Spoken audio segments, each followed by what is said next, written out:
பாலமி sister, இனிய பிறந்தநாள் வாழ்த்துக்கள். பாலமி சிஸ்டர்னாலே ஒரு சந்தோஷம், ஒரு சுபிட்சம், ஒரு எனர்ஜி பூஸ்டருங்க எங்களுக்கு.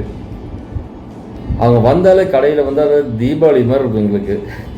அவங்கள பார்த்தாலே எங்களுக்கு ரொம்ப ஹாப்பி ஆகிடும். ஆக்சுவலாக எல்லாமே ஓடிடும். எல்லா பாசிட்டிவிட்டி கொடுத்து இப்படி பண்ணுங்க அப்படி பண்ணுங்க.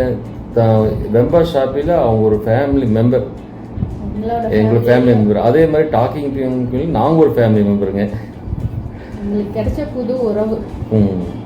சிஸ்டர்னா உண்மையான சிஸ்டருங்க. எதுவுமே எதிர்பார்க்காம இது எப்படி டெவலப் பண்ணலாம், எப்படி மேலே கொண்டு போகலாம், எப்படி புஷ்அப் பண்ணி மேலே கொண்டு போகலாம் அப்படி சொல்லி நிறைய ஐடியாஸுங்க. கடையை ஆக்சுவலாக இப்போ ரன் ஆகி சக்ஸஸ்ஃபுல்லாக போயிட்டுருக்கு. அவங்க தான் மெயின் காரணங்க. என் ஒய்ஃப் ரொம்ப சப்போர்ட்டிவாக இருக்காங்க. அவங்க வந்த அந்த ஒரு பையன் 1/2 hour 1 hour பார்த்தீங்கன்னா கடையே ஒரு தீபாவளி மாதிரி இருக்குங்க. செலிப்ரேஷன் முடிக்க போயிடும். அவ்வளோ ஒரு எனர்ஜெட்டிக்கான பர்சனுங்க. உண்மையாக சொல்ல எனர்ஜி பூஸ்டர் எங்களுக்கு எல்லாமே.